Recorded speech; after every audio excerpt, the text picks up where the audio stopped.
When it comes to ad tech, it's no secret that acronyms rule the world.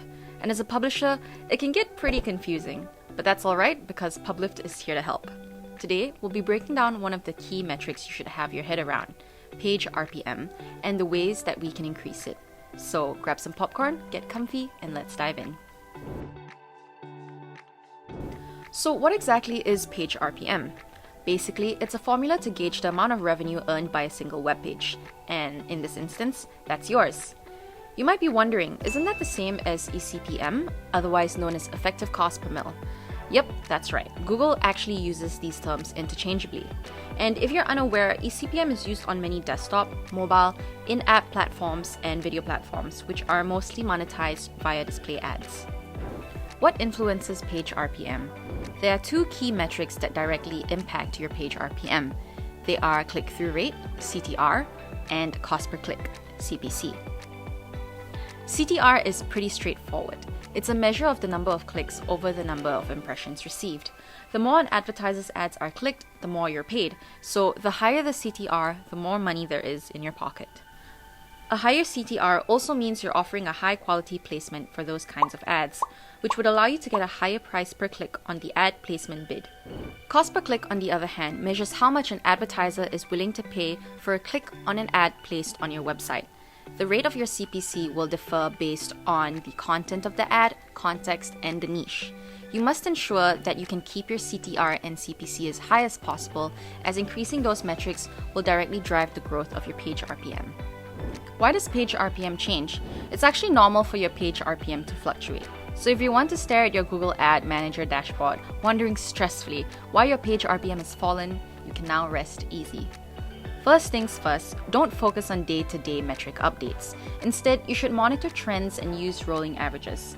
These things don't happen overnight, so after you implement a change, it actually takes some time to affect your page RPM. So just be sure to give each optimization some time so you can evaluate its effectiveness. But you should always be experimenting, analyzing, and optimizing. However, remember there's always more at play than you think. For example, an increase in traffic may cause a decrease in page RPM, which could very well increase your overall advertising revenue. So make sure to combine page RPM with other metrics to get a complete picture of the success of your site. So what are some of the ways that you can increase your page RPM? Well, the first thing to understand is the actions that you take to boost it aren't going to have an immediate effect. So don't be expecting a nice lump of cash too soon. With that in mind, there are three key areas to focus on. They are your own web pages, the ads that are on your site, and the audience that visit your site. And as far as strategies go, the following are a great place to start. Number one, focus on your content quality. While it sounds like a given, the quality of your content is the foundation of any successful website and is certainly going to allow you to command for a higher page RPM. Quality content and the audience engagement that follows will likely have a strong flow-on effect on all other metrics and optimizations. Just ask yourself, how many of your favorite successful sites have bad content? I bet none. Increase site speed and fix technical issues. Increasing your ad, site, and page speed is key to improving user experience and ad viewability.